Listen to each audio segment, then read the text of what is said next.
number 16.36.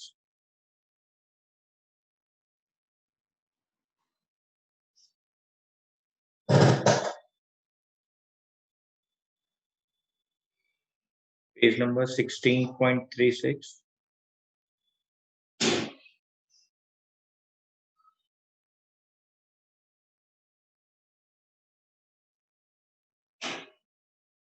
Question number 9.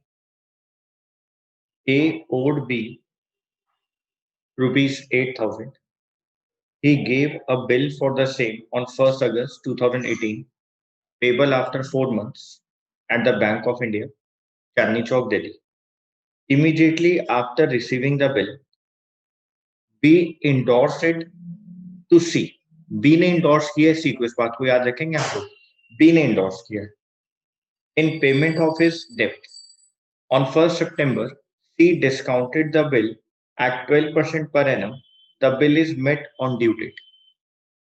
पहली बात तो आपको ये याद रखना है, बच्चे कंफ्यूज नहीं होंगे. बी ने इंडोर्स किया है सी को, तो यानी आपको सबसे पहले तो ये समझ में आना चाहिए कि इस क्वेश्चन के अंदर बी हमारा ड्रॉयर है, ए हमारे लिए ड्रॉई है और सी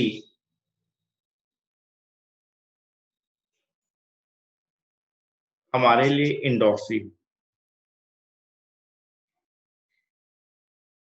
बी ड्रॉयर है, ए ड्रॉई है और सी हमारे लिए इंडोर्सी. ठीक है सर. 1 अगस्त 2018, 1 अगस्त 2018 पहले बिल को रिसीव करने की एंट्री करेंगे क्योंकि बिल आया है हमारे पास. बी की बुक्स में एंट्री आएगी bills receivable account debit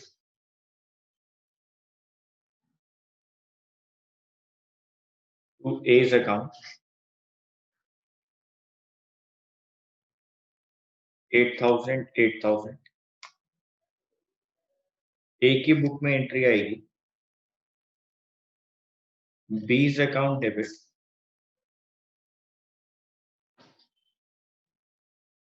to bills payable account 8,000 8,000. यहाँ पे कोई एंट्री नहीं है, इसको तो अभी कोई मतलब ही नहीं. अभी तो सिर्फ यहाँ बिल आया है बी के पास और ए ने उसको एक्सेप्ट किया है. बेटा सेम डेट पर ये बिल बी ने इंडोर्स कर दिया है सी. बी ने ये बिल सी को दे दिया है. सेम डेट पर बी ने ये बिल सी को दे दिया है. यहां पर एंट्री आएगी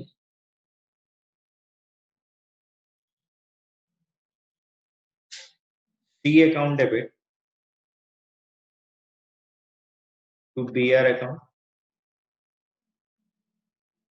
8,000 8,000. यहां पे तो कोई एंट्री नहीं आई, इसको कोई मतलब नहीं. सी के पास बिल आ गया,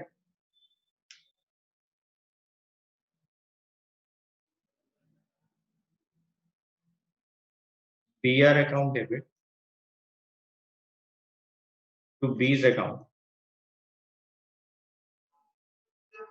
8,000 8.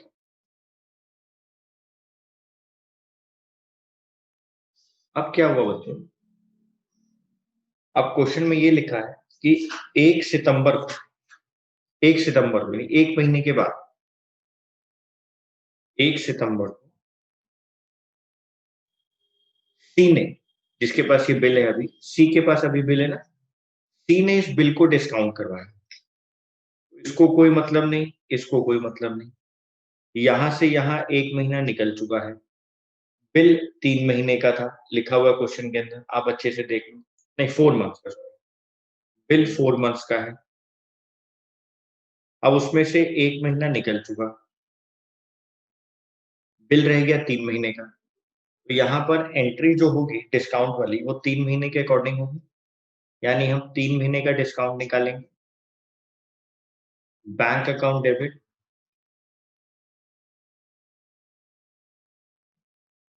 डिस्काउंट चार्जेस अकाउंट डेबिट,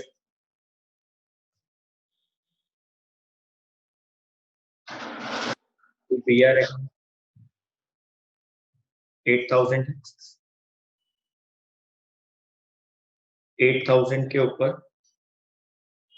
12%,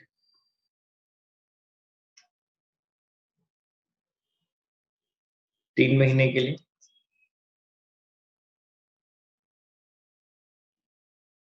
240 रुपये, 7766, 7766।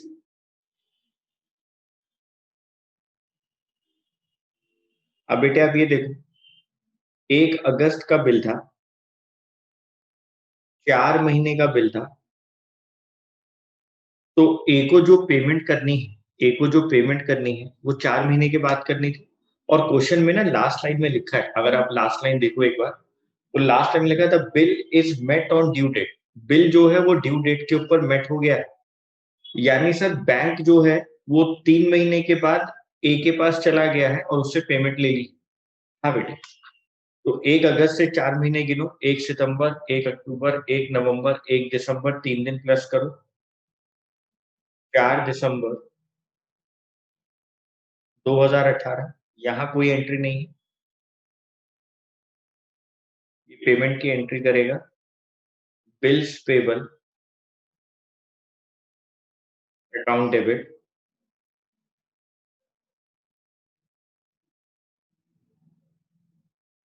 कैश अकाउंट 8,000, 8,000, और पैसा मिल जाएगा बैंक, पैसा मिल जाएगा बैंक। एक बार अगर इसको तुम डायग्रामेटिकली समझना चाहते हो तो देखो हुआ क्या है, बहुत ध्यान से समझना इस क्वेश्चन के अंदर क्या हुआ। पहले बिल रिसीव हुआ बी को, और उस बिल को एक्सेप्ट करा ए ने। फिर ये बिल सी के पास चला गया, यानी बी ने इंडोर्स कर दिया,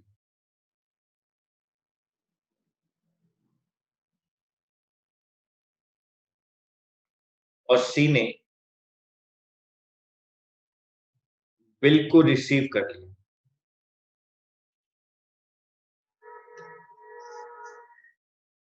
उसके बाद क्या हुआ बेटे,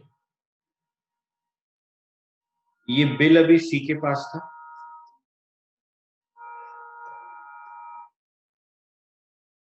ये बिल सी के पास था,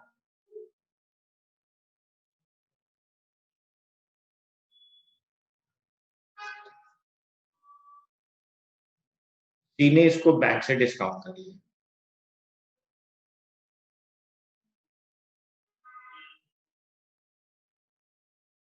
सी ने इसको बैंक से डिस्काउंट कर लिया।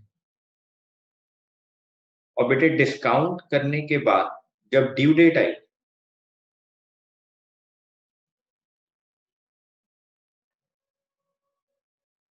सी ने इसको बैंक से डिस्काउंट कर लिया, बिल इस वक्त बैंक के पास है। ठीक है, ड्यू डेट पर बैंक इस बिल को ए के पास ले गया,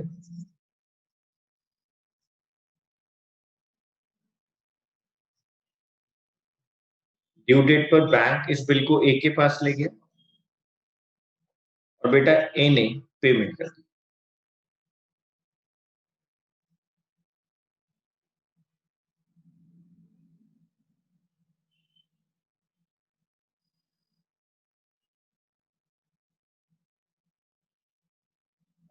ये इस क्वेश्चन में हुआ, बी के पास बिल आया, ए ने एक्सेप्ट किया, बी ने ये बिल दे दिया सी को, सी ने बैंक से डिस्काउंट करा लिया, बैंक के पास बिल आ गया, बैंक के पास बिल है बेटे इस वक्त।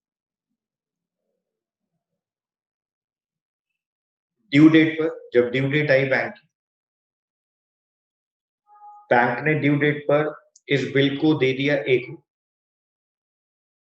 और ए ने इसको पेमेंट कर दी, इन्हें बैंक को पेमेंट।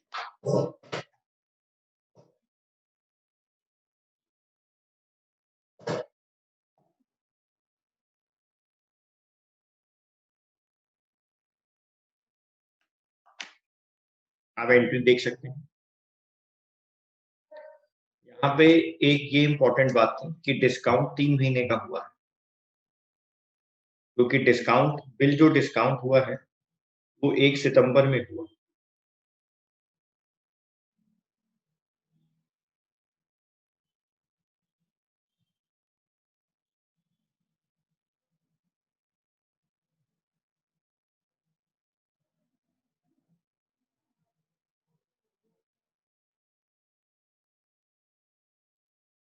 बिल 4 महीने का था, 1 अगस्त को आया था, 1 सितंबर को डिस्काउंट हुआ है, इसलिए 3 महीने का बिल डिस्काउंट हुआ।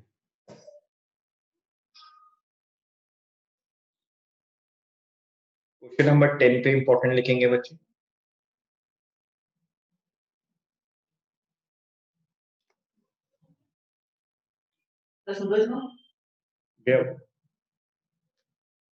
अब दे दो,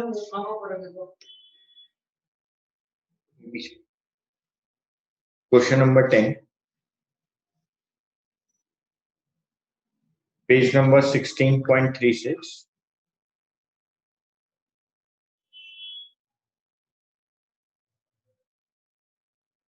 बच्चे इंपॉर्टेंट लिखेंगे।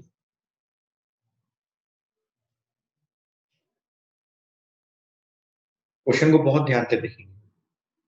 A sold goods to B for rupees 20,000 plus CGST and SGST at the rate 9% each on credit of 3 months. B paid A rupees 3,600 by check and accepted a draft for the balance amount. The draft was endorsed in favor of C. Draft मतलब bill बेटा. Who got the payment on maturity. Give journal entries in the books of A. A की books में आपको entry करनी। हम बेटे तीनों की बुक्स में एंट्री करते हैं। ए गुड सोल्ड कर रहा है, इसलिए ए ड्रॉयर है।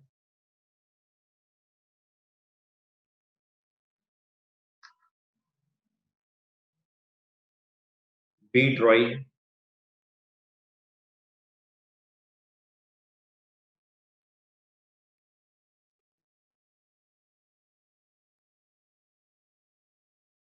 सी बेटा इंडोर्स है।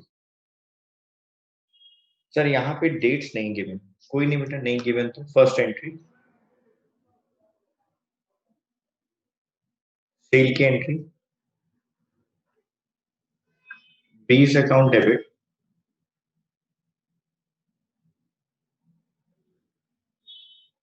To sales account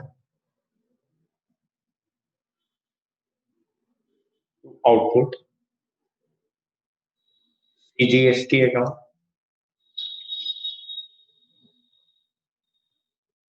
to output SGST account.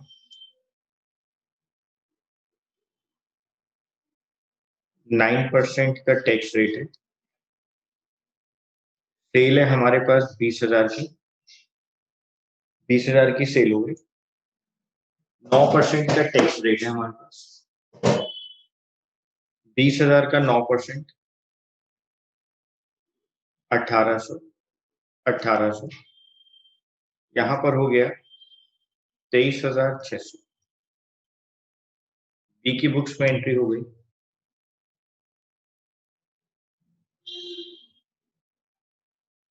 Purchases account debit to A's account,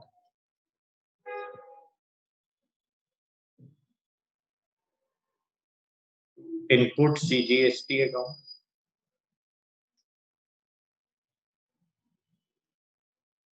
to input SGST account.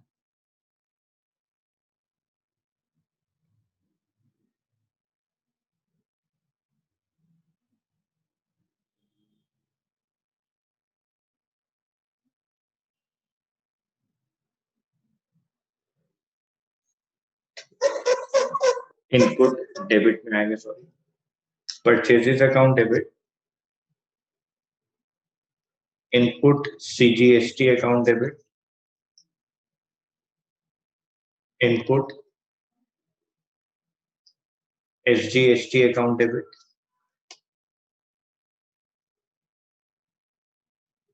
To A's account. 20,000 रुपए की परचेज थी, 1800 का ये टैक्स लगा, 1800 का ये टैक्स लगा, 23,600 रुपए एक अकाउंट। यहाँ पे कोई एंट्री नहीं। क्वेश्चन में ये लिखा है कि बी ने ना एक टैक्स का जो पैसा था 1800 और 1800, 3600, जो टैक्स का पैसा था 3600 वो पे कर दिया, 3600 पे कर दिया और बाकी के लिए बिल ले लिया। 3600 पे कर दिया और बाकी के लिए बिल ले लिया।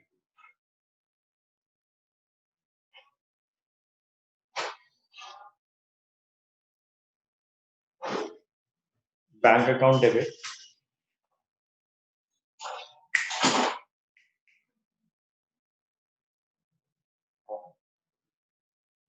Bank account debit 3600,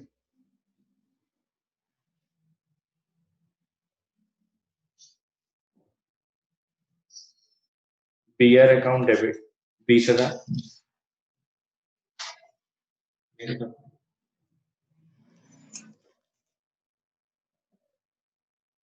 to B's account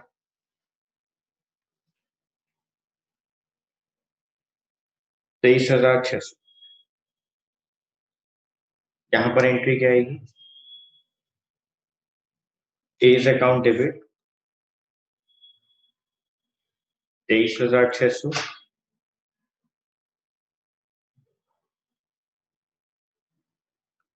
bank account 3600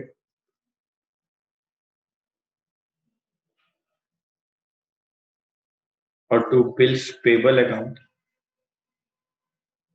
20,000। अभी तक सी क्वेश्चन के फ्रेम में नहीं आया।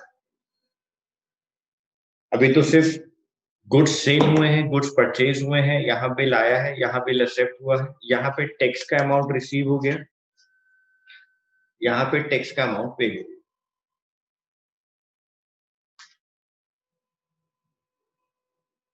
अब बेटे ए ने ये बिल दे दिया है सी,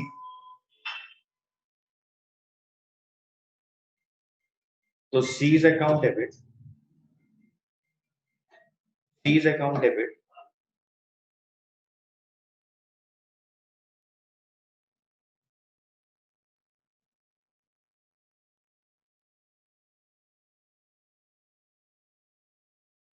to BR account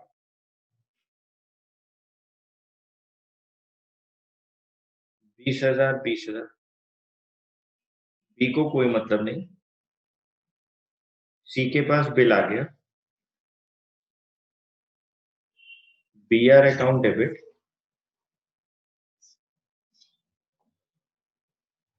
to A's account 20,000, 20,000।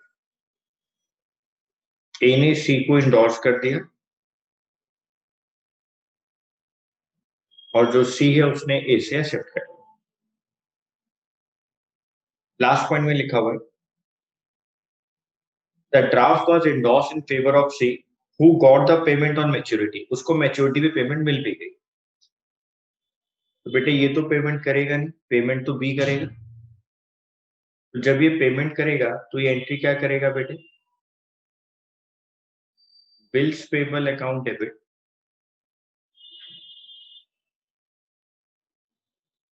Cash account 20,000, 20,000 और सी के पास जब पेमेंट आएगी तो सी क्या एंट्री करेगा?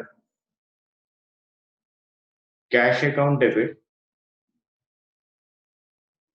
To B's account 20,000, 20,000। यहां पर पेमेंट रिसीव होगी और यहां पर पेमेंट पे कर दी।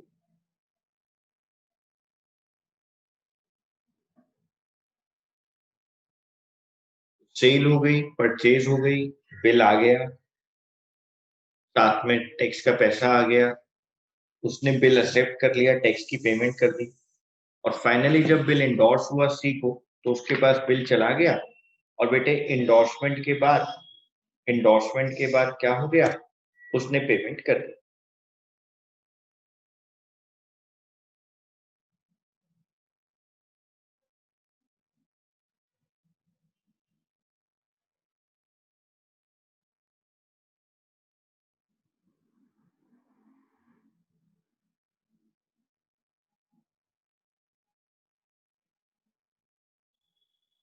आप लोग एक छोटी सी टेबल बनाए जिससे कि आपको एंट्रीज को लर्न करने में हेल्प मिलेगी।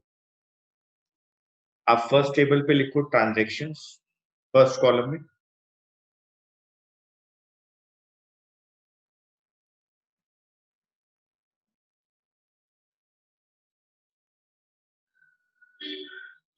ये लो बेटे, आप पहले नोट कर लो, फिर आगे चलते हैं।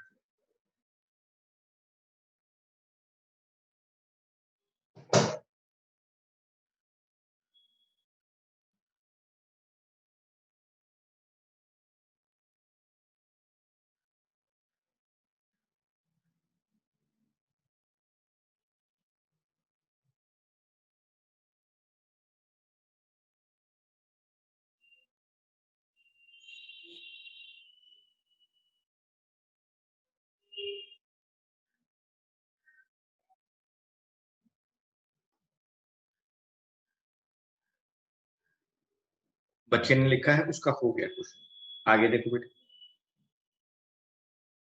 ट्रांजैक्शंस, यहाँ पे लिखो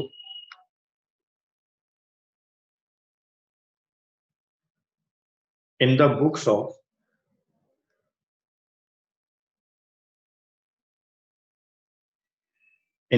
of dryer.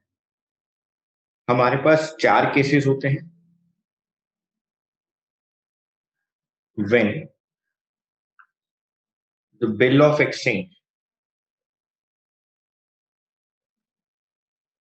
Is retained, when the bill of exchange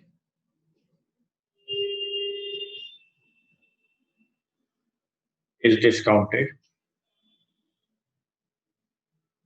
when the bill of exchange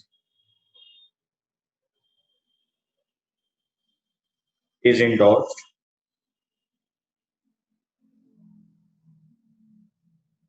when the bill of exchange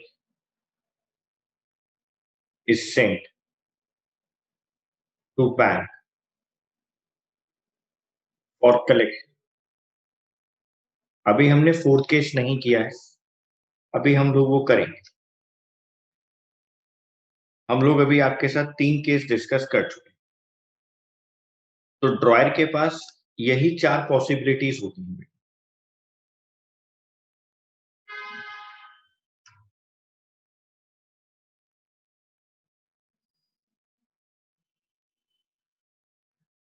यहां लिख देता हूं दूसरे पेन से, in the books of drawing,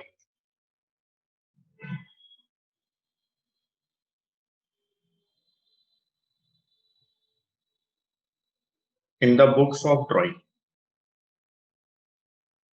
drawing मतलब होता है बायर, और ड्रॉयर मतलब होता है seller.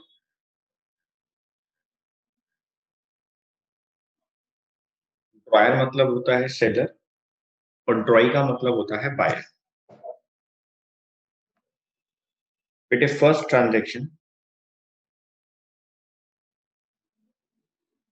Cell of goods on credit.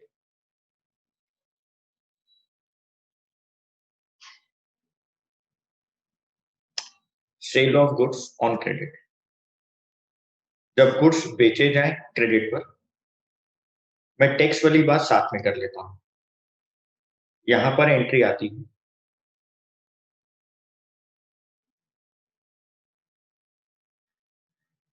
Roy's account debit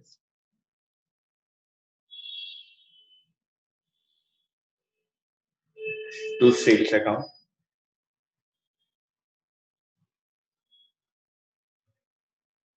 to output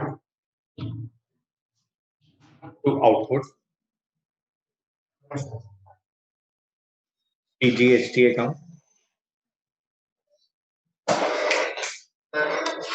to output SGST account.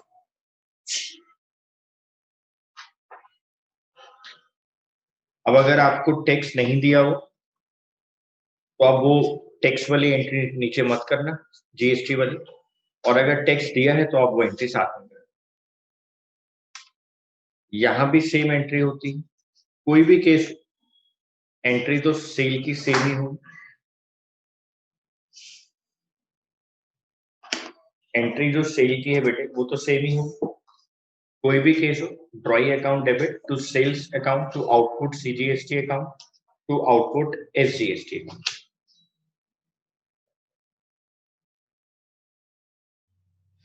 ड्रॉई की बुक्स में परचेज की entry, purchases account debit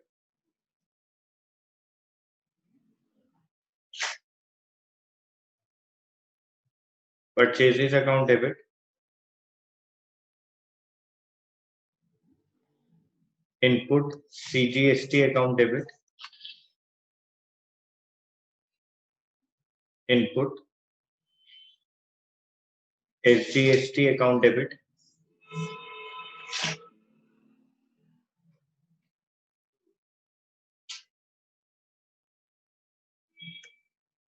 drawer's account.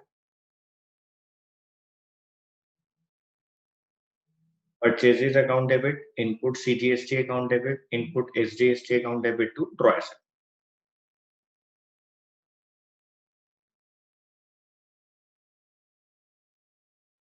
बेटे सेल की एंट्री कोई भी केस हो, सेल की एंट्री तो सेम ही है, परचेज की एंट्री ये रही।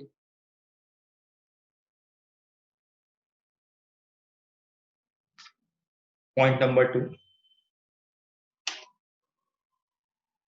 acceptance of bill of exchange।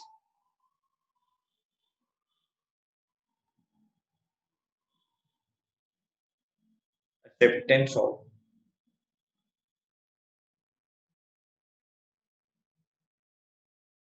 Bill of exchange.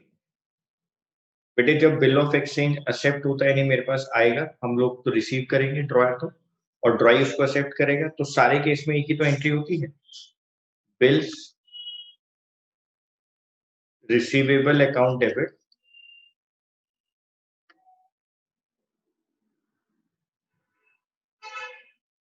To drawee's account.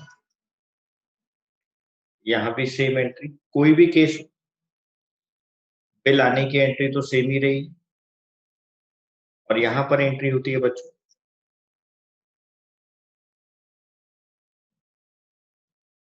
ड्रॉयर्स account debit to bills payable account.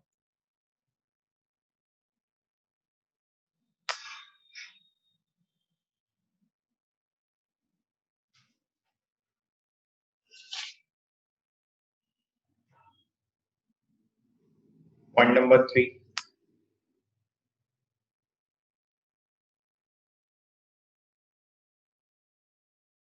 Treatment of bills. अगर बिल अपने पास रिटेन रहेगा तो कोई एंट्री नहीं, नो एंट्री। अगर बिल अपने पास रिटेन रहेगा तो कोई एंट्री नहीं, अगर बिल अपने पास रिटेन रहेगा बेटे तो कोई एंट्री नहीं। अगर आप बिल को डिस्काउंट करवाते हैं तो मेरे पास एंट्री क्या होती थी, डिस्काउंट कराने की एंट्री होती थी bank account debit, bank account debit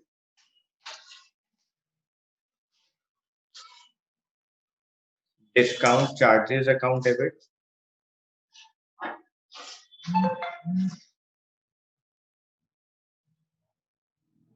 to BR account.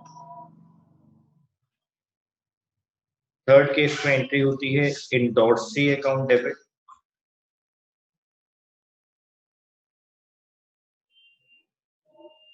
To B R account. Fourth case मैंने अभी आपके साथ डिस्कस नहीं करा, वाई की बुक्स में कोई एंट्री नहीं होती, ड्रॉइंग की बुक्स में कोई एंट्री नहीं है। जब हमने बिल को रिटेन कर रखा है तो हमारे पास कोई एंट्री नहीं है। ये सेकंड केस डिस्काउंट वाली एंट्री, ये इंडोर्समेंट वाली एंट्री। फोर्थ केस मैंने अभी डिस्कस नहीं करा है, अभी करता हूं आपके साथ। लेकिन ट्रीटमेंट के टाइम पर ड्रॉइंग की बुक्स में कोई एंट्री नहीं होती, ड्रॉइंग की बुक्स में कोई एंट्री नहीं होती।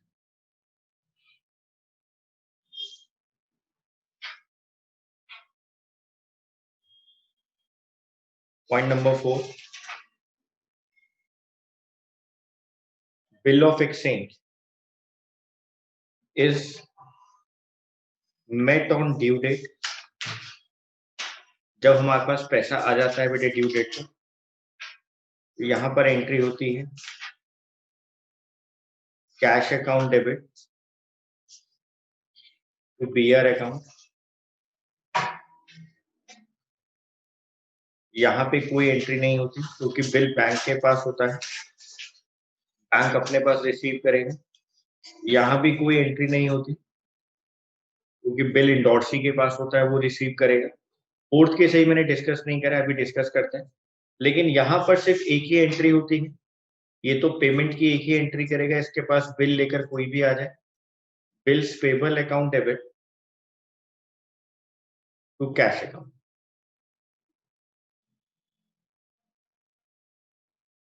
Bills payable account debit to cash.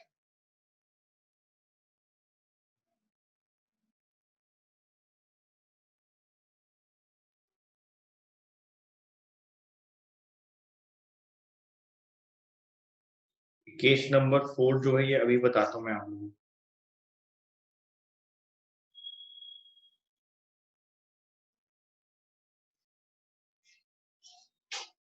बेटे केस नंबर 4 की बात करते हैं।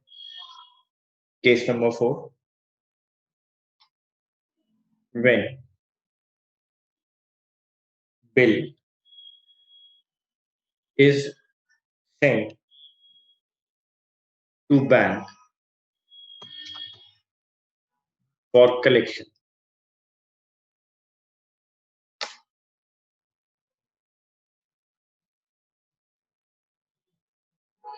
when bill is sent to bank for collection, पहले इस बात को समझ लेते हैं, ठीक है। उसके बाद बेटे ये है ड्रॉयर,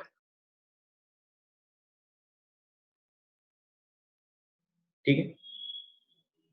ड्रॉयर के साथ बहुत सारे कस्टमर्स अटैच्ड हैं, ठीक है। Customer 1, customer 2, customer 3, customer 4, customer 5, ये सारे अलग अलग कस्टमर्स इस ड्रॉयर के साथ अटैच्ड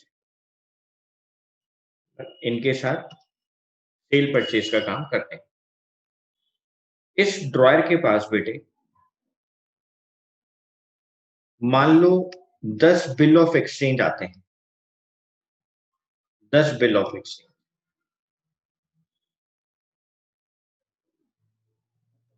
और ये जो 10 बिल ऑफ एक्सचेंज आ रहे हैं बेटे इसके बाद, ये अलग अलग डेट्स पर है बेटे। कोई 2 महीने का है, कोई 3 महीने का है, कोई 4 महीने का है। अलग अलग डेट्स पर मैच्योरिटी डेट आती है। बेटे ये ड्रॉयर हमारा परेशान है, रामलाल परेशान हो गया, रामलाल बहुत परेशान हो गया बेटे।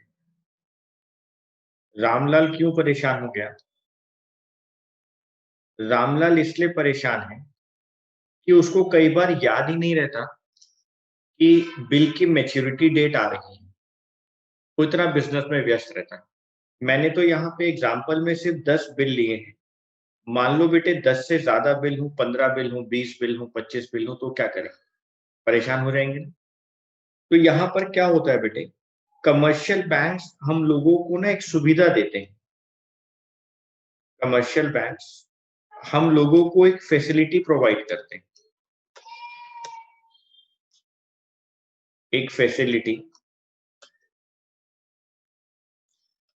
प्रोवाइड करते हैं, एक सुविधा देते हैं। बेटे ये है कमर्शियल। ये जो कमर्शियल बैंक है, बेटे ड्रॉयर से ये सारे बिल ड्रॉयर से अपने पास मंगा लेते। कहता है आप ये सारे बिल हमें दे दो। बैंक जो है बेटे वो सारे बिल मंगवा लेता है ड्रॉयर से, और बैंक इस बिल को इन सारे बिल्स को अपनी कस्टडी में रख लेता है, या हम बोले अपनी सेफ कस्टडी में रख लेता है। और बेटे अब रामलाल के पास टाइम हो ना हो, रामलाल को कोई चिंता करने की बात नहीं। जैसे जैसे इन डिफरेंट बिल्स की जैसे जैसे इन डिफरेंट बिल्स की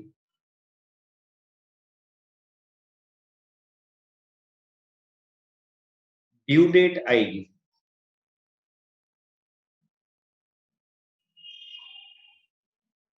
जैसे जैसे इन बिल्स की ड्यू डेट आएगी, बेटे बैंक इसको खुद अपने आप मैच्योर करवाएगा और रामलाल के बैंक अकाउंट में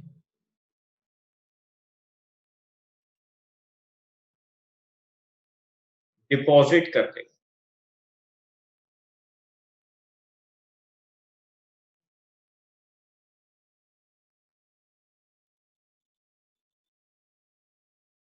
रामलाल के बैंक अकाउंट में डिपॉजिट कर देगा। रामलाल की टेंशन खत्म। इसको कहते हैं बेटे bill is sent to bank for collection. इस कॉन्सेप्ट को कहा जाता है bill sent to bank for collection.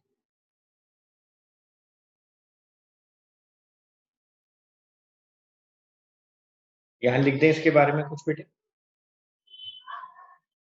Person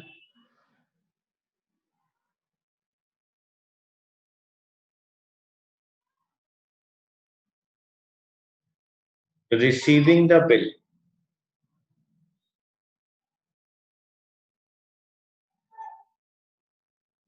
of exchange may retain the bill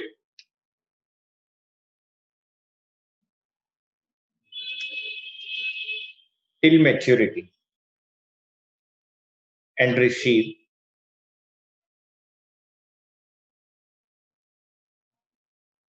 the amount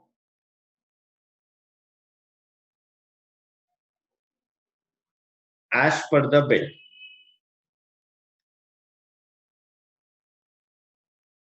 But in order to ensure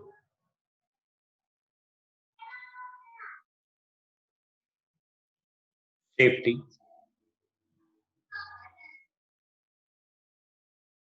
he may send it to his bank with instructions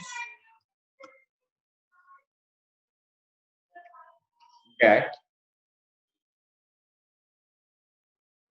the bill be retained and realized on its due date. It means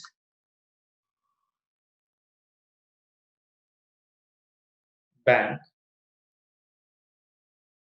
will retain the bill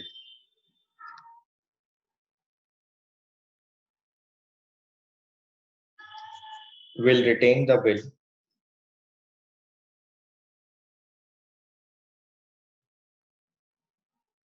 in safe custody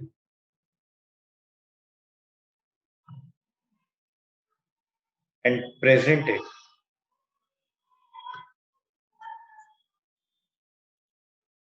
for payment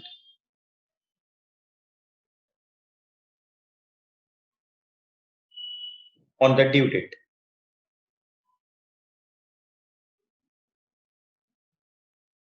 The bank will credit the account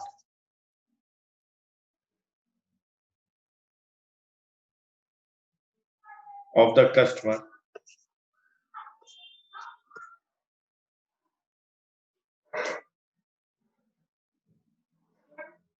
of the customer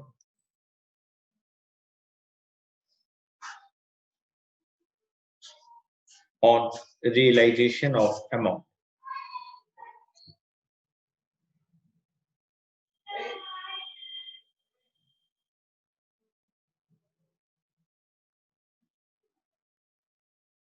If the bill is sent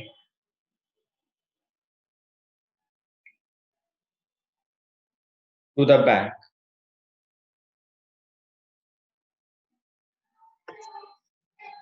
with such instructions,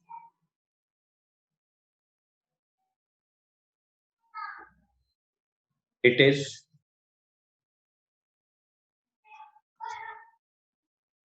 known as bill sent for collection.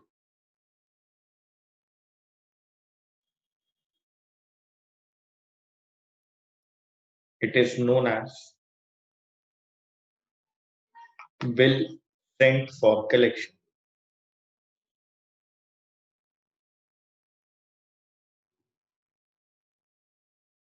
जो बात मैंने आपको यहाँ समझाई बेटे वो हमने आपको यहाँ पे लिखवा दी।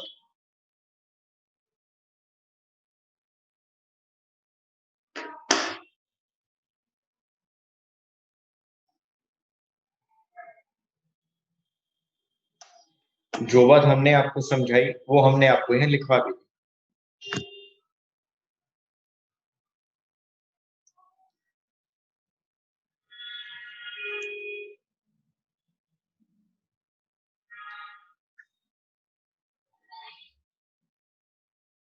बेटे ड्रॉयर की बुक्स में क्या एंट्री होगी? ड्रॉयर की बुक्स में एंट्री होगी bills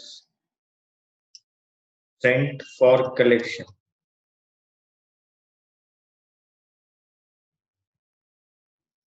account debit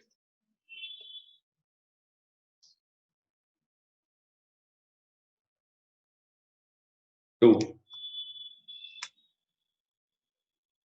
bills receivable account और सेकेंड एंट्री होगी बेटे बैंक अकाउंट डेबिट